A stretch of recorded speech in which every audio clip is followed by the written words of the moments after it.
সন্ধ্যা নামতেই বাঘিনীর আতঙ্ক গ্রাস করছে গভীর অরণ্যের মাঝে থাকা বান্দোয়ানের প্রান্তিক এলাকার মানুষজনেদের। রাহামদা গ্রামে বাঘিনীর আক্রমণে গবাদি পশুর মৃত্যুতে ক্ষতির সম্মুখীন স্থানীয়রা। রাইকার জঙ্গলের পথে প্রায় ৩ কিলোমিটার ধরে অবাধ বিচরণ করছে বাঘিনী জিনাত। মঙ্গলবার সকাল গড়িয়ে দুপুর হতেই স্থানীয়দের নজরে আসে বেশ কয়েকটি ছাগল ঝাড়া পাহাড়ের জঙ্গলে রক্তাক্ত ও মৃত অবস্থায় পড়ে রয়েছে। ঘটনার কথা চাউর হতেই ব্যাপক আতঙ্ক ছড়িয়ে পড়ে এলাকায়। গ্রামবাসীরা উদ্ধার করে একটি ছাগলের দেহের অর্ধাংশ। গ্রামবাসীদের দাবি, জঙ্গলে চড়তে যাওয়া প্রায় ২০টি ছাগল এখনও নিখোঁজ। ঘটনাস্থলে পৌঁছয় বন দপ্তরের আধিকারিকরা। জঙ্গল লাগোয়া এলাকাগুলিতে চলছে বন দপ্তরের কর্মীদের টহল।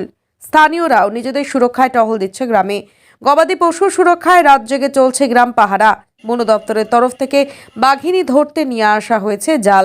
তবে বন দপ্তরের সেই জালের জলে মন গলবে কিনা বাঘিনীর, সেদিকেই তাকিয়ে রয়েছে এখন এলাকার মানুষজন। আমরা এখন ডিউটি পাহারা দিতে। আচ্ছা, সারা রাত কি পাহারা দেবেন? হ্যাঁ, অবশ্যই পাহারা দেবো। আপনাদের এখানে কি বন রক্ষা সুরক্ষা কমিটি রয়েছে? হ্যাঁ আছে, কিন্তু তাও আমাদের গায়ে ঘরে আর কি যতগুলো ছেলেগুলো আছে সবগুলো আমরা ডিউটি করতে পেরে গেছি।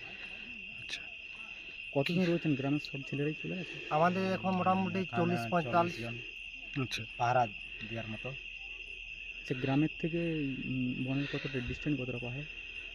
আর বেশি দূর নয়, ঢিলছোড়া দূরত্ব। গ্রামের থেকে পাহাড়ের দূরত্ব মোটামুটি ওই 4 চেন ধরুন। আচ্ছা, হঠাৎ করে এখানে সব হাফ কিলোমিটার। আচ্ছা, এইখানে না বলছে আমাদের পাহাড়ে যে বাঘ এসছে, আচ্ছা, দিয়ে বাগাল করতে গেছিল, ওই ছাগলকে খেয়েছে, তারপরে কতগুলোকে আহত করেছে, কামড়িয়েছে।